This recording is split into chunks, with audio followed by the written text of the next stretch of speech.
Welcome back everyone. एक बार फिर मीरब जीशान की तरफ से आपको बहुत बहुत खुशामदीद और बहुत ही शानदार मैच जारी है हमेशा की तरह।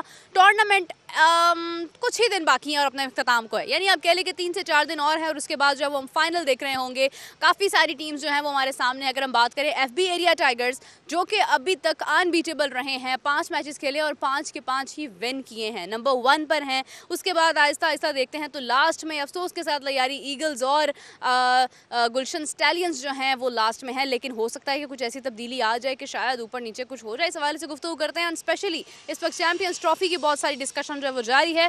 सो इंट्रोड्यूस करवाती चलूँ आपको Hasan Raza, one and only youngest cricketer. अस्सलाम वालेकुम, कैसे हैं? कैसी हैं आप? ठीक ठाक हैं? मैं बिल्कुल ठीक हूँ। हसन साहब, सबसे पहले तो ये है कि कुछ ही दिन बाकी हैं और इवेंट ये जो टूर्नामेंट है ये अपने इख्तिताम को पहुँच रहा है। क्या कहना चाहेंगे, किस तरह से आप देखते रहे हैं इस इवेंट को, कहाँ तक लेकर गया ये, हमें क्या सीखा है हमने यहाँ से? बिल्कुल, आपने एक चीज़ तो बताई है कि जिस तरह से टीमें क्वालिफाई कर रही हैं, कराची किंग्स प्रीमियर लीग का आज यहाँ पर कराची में नैनाबाद में 23वां मैच है। जिस तरह से बैटिंग पिच बनी हुई, जिस तरह से ट्रैक बना हुआ है, आउटस्टैंडिंग ट्रैक है। और आपने बताया कि अनबीटेन टीम जो है वो आउटस्टैंडिंग एफबी एरिया है। तो आज भी जो जौहर BS अगर जीतेगी तो ये भी क्वालिफाई करेगी आने वाले मैचेस में, क्योंकि टफ मैचेस आने वाले हैं और एलिमिनेटर पे आपको आगे फॉरवर्ड आना पड़ता है, अपने रन रेट को अच्छा करना पड़ता है। तो अकबर जो है बहुत आउटस्टैंडिंग खेल रहे हैं, जो लीग हुई थी फ्रेंचाइज सिंध प्रीमियर लीग, उसमें बेस्ट बैट्समैन भी रह चुके हैं। तो मेरी आई जो है उन पर काफ़ी चौके छक्के लगा रहे हैं वो, और कुछ ऐसे ही टैलेंट हमें देखने को मिल रहा है इस लीग में। और बड़ा अच्छा कॉन्फिडेंट जो है कॉन्फिडेंट लेवल बैट्समैन जो जितने भी खेल रहे हैं जौहर BS के अच्छा खेल रहे हैं। और सो फार अब तक देखें 23 मैचेस हो गए हैं और मैचेस बड़े जो है ना सनसनीखेज मरले में इंटरेस्टिंग होते जा रहे हैं। नो डाउट, बिल्कुल ऐसे ही है। एक कंफ्यूजन और एक क्वेश्चन सबके माइंड में है कि टॉप 4 कौन होंगे। 2 तो ऑलमोस्ट डिसाइडेड है, बट टॉप 4 कौन होगा। अब बात करते चले चैंपियंस ट्रॉफी के ऊपर। तो हसन साहब, हमने इससे पहले जब मैंने आपका इंटरव्यू किया था, हमने उस वक्त डिस्कशन की थी कि yes India has refuse to come, but Pakistan जो है वो काफ़ी कोशिशें जारी कर रहा है। अभी रिसेंटली बहुत सारी खिचड़ी मैं समझूंगी कि ये पकती जा रही है यहाँ पर, कहीं से कोई खबर आ रही है, कहीं से कोई खबर आ रही है। पाकिस्तान में मीडिया की जानिब से ये रिपोर्ट किया जा रहा है कि ICC को उन्होंने लेटर जारी कर दिया है कि हम इंडिया के साथ खेलेंगे ही नहीं, आने वाले वक्त में भी हम नहीं खेलना चाहते हैं। इंडिया से खबर आ रही है कि इंडिया ने ICC को कंफर्म कर दिया कि हम नहीं आ रहे। होने क्या वाला है? देखिए, होना तो कुछ भी नहीं है। एज यूजुअल हम चुप करके बैठ जाएंगे एंड ऑफ द डे। और जो हम रीस्ट्रक्चर की बात कर रहे थे, ग्राउंड की मेंटेनेंस की, सारी वो तो चीज़ें हो रही थी और ये सेकंड टाइम हो रहा है नेशनल स्टेडियम में जो रिस्ट्रक्चर हुआ। कज़ाफ़ी में भी आप देखें मेंटेनेंस चल रही थी। मकसद यही है कि इनिशिएटिव लेना पड़ेगा। जब चैंपियंस ट्रॉफी आई थी पाकिस्तान में, अफगानिस्तान की टीम यहाँ पर आई, नेपाल की टीमें आई, तो कोई इनिशिएटिव नहीं लिया गया। और मेरे ख्याल में ICC की जब भी मीटिंग होती है तो वहाँ पर लोगों को हमारे जाना चाहिए विद इन द 6 महीने 4 महीने बाद, और जो भी चीज़ें होती हैं वो अपडेट रखनी चाहिए ICC से। और एंड पे आके आपको पता है कि इंडिया के अपने राइट्स हैं, वहाँ पर ब्रॉडकास्टिंग उनकी अपनी होती है।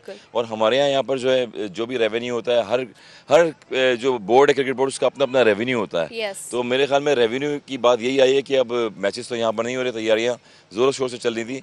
अगेन जो सुनी सुनाई यही चीज़ें आ रही हैं कि अब इंडिया तो यहाँ पर नहीं आएगी, मगर चेयरमैन साहब क्या अभी हिकमत अमली लेते हैं आगे, ये पता लगेगा फ्यूचर में। बिल्कुल सही आपने कहा। अब एट दी एंड हम लोग खामोश हो जाते हैं। हमारा पास्ट तो यही कहता है, लेकिन आगे शायद हम कोई हिस्ट्री भी कायम कर दें, शायद हम कोई तारीख में ऐसा फैसला ना हुआ जो हम इस बार कर दें। हसन साहब, अगर हम बात करें, पाकिस्तान ने एक तारीख कायम की है, यानी 22 साल के बाद जो है वो हमने ऑस्ट्रेलिया के अंदर सीरीज़ विन की है पाकिस्तान ने। इसका क्रेडिट क्या मोहम्मद रिजवान को देंगे, उनकी कैप्टनसी को देंगे, या फिर हम ये समझेंगे कि शायद हमारा प्लस पॉइंट ये भी था कि इंडिया ऑस्ट्रेलिया भी अपनी फुल स्ट्रेंथ के साथ नहीं था? नहीं, देखिए, सबसे बड़ी चीज़ तो क्रेडिट आता है कि 2015 के बाद जो है टेस्ट सीरीज़ आप जीते, होम सीरीज़, वो इम्पोर्टेंट था। और मैंने पहले भी एक इंटरव्यू में कहा था कि जब आप कोई भी सीरीज़ जीतते हैं होम सीरीज़, तो आने वाली सीरीज़ें जो हैं वो ऑलरेडी जो है आपकी अच्छी हो जाती हैं और प्लेयर जो है वो कॉन्फिडेंट लेवल पे आ जाते हैं। तो वो कॉन्फिडेंट लेवल जो था 40 और 42 आउट जो किए थे दोनों स्पिनर्स ने इंग्लैंड के खिलाफ, वहाँ से आपका कॉन्फिडेंट गेन हुआ वापस। फिर आपने ऑस्ट्रेलिया जैसी टीम को 22 साल बाद वहाँ पर हराया।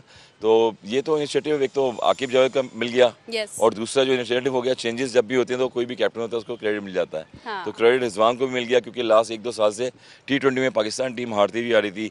हम ऐसी टीमों से हारे हैं, USA से हार गए हम, अफगानिस्तान से हम मैचेस हार गए, श्रीलंका से हारे हैं ऐसी टीमों से जिसकी वजह से कोई स्ट्रेंथ नहीं मिली थी पाकिस्तान को।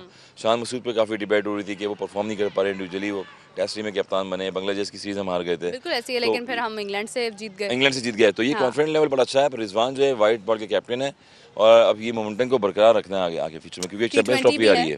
T20 भी है बल्कि अभी T20 भी वो है। भी हमें विन करना है। अगर हमने ओडीआई विन कर लिया तो फिर हमें T20 भी विन करना है। लेकिन ऑनेस्टली स्पीकिंग अक्सर आपने और मैंने ये बात डिस्कस भी की है कि समटाइम्स T20 जो है वो खेलना मुश्किल हो जाता है। मुश्किल हो जाता है ओडीआई क्योंकि टेस्ट के प्लेयर हाँ उसमें टाइम मिलता है आपको ना हाँ टेस्ट टीम में, और जो है वो 50 ओवर्स में आपको टाइम मिलेगा। T20 में शॉर्ट टाइम होता है आपके शॉर्ट टाइम पास। होता जिस है। आपने देखा होगा कि बाबर आजम और रिजवान जब ओपनिंग करते थे तो पाकिस्तान का टीम का 2020 का मोमेंटम बड़ा अच्छा था पावर अच्छा प्ले था। में भी। उसके बाद फिर भी लोगों ने इंसिस्ट किया कि बाबर आजम का स्ट्राइक रेट कम है, और यही वजह हुई है कि आपको मिडिल ऑर्डर में, ऊपर टॉप ऑर्डर में कोई बैट्समैन नहीं मिलता। नहीं मिलता। मगर अब जब T20 में रिजवान खेलेंगे आगे फ्यूचर में तो मेरे ख्याल में कैप्टनसी की बात, ऑस्ट्रेलिया को हराने के बाद टीम का मोराल भी अच्छा होगा, और एक साल आने वाला जो नया साल है ये पाकिस्तान की क्रिकेट में अच्छा साबित होगा। और जो हम रीस्ट्रक्चर की बात कर रहे थे, ग्राउंड की मेंटेनेंस की सारी, वो तो चीज़ें हो रही थी, और ये सेकंड टाइम हो रहा है नेशनल स्टेडियम में जो रिस्ट्रक्चर हुआ। कज़ाफ़ी में भी आप देखें मेंटेनेंस चल रही थी। मकसद यही है कि इनिशिएटिव लेना पड़ेगा। जब चैंपियंस ट्रॉफी आई थी पाकिस्तान में, अफगानिस्तान की टीम यहाँ पर आई, नेपाल की टीमें आई, तो कोई इनिशिएटिव नहीं लिया गया। और मेरे ख्याल में आईसीसी की जब भी मीटिंग होती है तो वहाँ पर लोगों को हमारे जाना चाहिए विद इन द 6 महीने 4 महीने बाद, और जो भी चीज़ें होती हैं वो अपडेट रखनी चाहिए आईसीसी से। और एंड पे आके आपको पता है कि इंडिया के अपने राइट्स हैं, वहाँ पर ब्रॉडकास्टिंग उनकी अपनी बिल्कुल, होती है, बिल्कुल। और हमारे यहाँ पर जो है जो भी रेवेन्यू होता है, हर हर जो बोर्ड है क्रिकेट बोर्ड, उसका अपना अपना रेवेन्यू होता है। यस। तो मेरे ख्याल में रेवेन्यू की बात यही आई है कि अब मैचेस तो यहाँ पर नहीं हो रहे, तैयारियाँ ज़ोरों शोर से चल रही थी। अगेन जो सुनी सुनाई यही चीज़ें आ रही हैं कि अब इंडिया तो यहाँ पर नहीं आएगी, मगर चेयरमैन साहब क्या अभी हिकमत अमली लेते हैं आगे, ये पता लगेगा फ्यूचर में।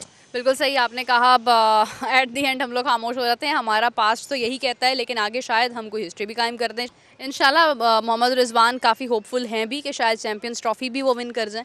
कोई नेवर कुछ नो, नहीं कह क्योंकि सकता है। चैंपियंस ट्रॉफी से जब बड़ा कभी भी कोई मेगा इवेंट आता है, उससे पहले अगर सीरीजें हो रही हैं आपकी और आप जीतते हैं तो यकीनन एक पूल बन जाता है आपकी टीम के पास, हाँ, बैकअप एक बन जाता है। बिल्कुल और ऐसे ही बैकअप है। देखेंगे, हसनैन आपके पास आ गया, हारिस रऊफ वापस कम बैक करके आ फॉर्म गया, वापस आ गया, 11 से यस। 12 उन्होंने विकेट्स लिए हैं, 6-7 विकेट्स नसीम शाह ने लिए हैं, 4 फास्ट बॉलर के साथ आप गए ऑस्ट्रेलिया में। तो यानी कि जो डिसीजन ले रहे हैं वो आपकी फेवर में भी जा रहे हैं, और जो पिचेस ऑस्ट्रेलिया में थी वो आपकी फेवर में गई हैं, और वहाँ से प्लेयर ने परफॉर्म भी किया है। तो कुछ चीज़ें ऐसी होती हैं कि जहाँ पर सिलेक्शन कमेटी जो होती है और टीम मैनेजमेंट जो होती है वो मशवरा करे 11 मेंबर्स का कि कौन खिलाने किस वक्त, वो यूटिलाइज करने चाहिए, और जहाँ पर यूटिलाइज करते हैं तो वो टीम जीत जाती है। बिल्कुल सही है। बहुत शुक्रिया हसन साहब आपका, Thank thank you. You so much for the clarity और इतनी डिटेल्ड डिस्कशन के लिए। जैसा इन्होंने कहा कि यस जो कैप्टन होता है विन उसके नाम ज़रूर हो जाती है, लेकिन आगे चैंपियंस ट्रॉफी एक बहुत बड़ा इवेंट है, और इसमें कोई गुमान नहीं हम कर सकते हैं कि शायद पाकिस्तान हार जाए, हो सकता है पाकिस्तान जीत भी जाए। मोहम्मद रिजवान काफ़ी होपफुल हैं, लेकिन अभी इस वक्त चैंपियंस ट्रॉफी तक पहुँचने के लिए बहुत सारे ऑब्स्टिकल्स रास्ते में हैं, उनको भी ठीक करने की ज़रूरत है हमें। अभी हमें यहाँ भी फोकस करना है कि कौन सी टीम कहाँ पर किस तरह से क्या करने वाली है, क्योंकि इंडिया ने अपना एक स्टैंड रख दिया है जिसको पाकिस्तान कबूल नहीं कर रहा है। तो इस हवाले से काफ़ी सारी अपडेट्स हैं, आपके साथ शेयर करूँगी कुछ ही देर के बाद। तब तक के लिए मैच एंजॉय कीजिए लाइव स्ट्रीमिंग समा स्पोर्ट्स डिजिटल पर। बहुत ही शानदार मैच जारी है, काफ़ी शोर उस तरफ से आ रहा था, लेकिन मेरा इंटरव्यू करना भी ज़रूरी था। तो keep watching, I will join you back with a few minutes. तब तक के लिए टेक केयर, बाय बाय।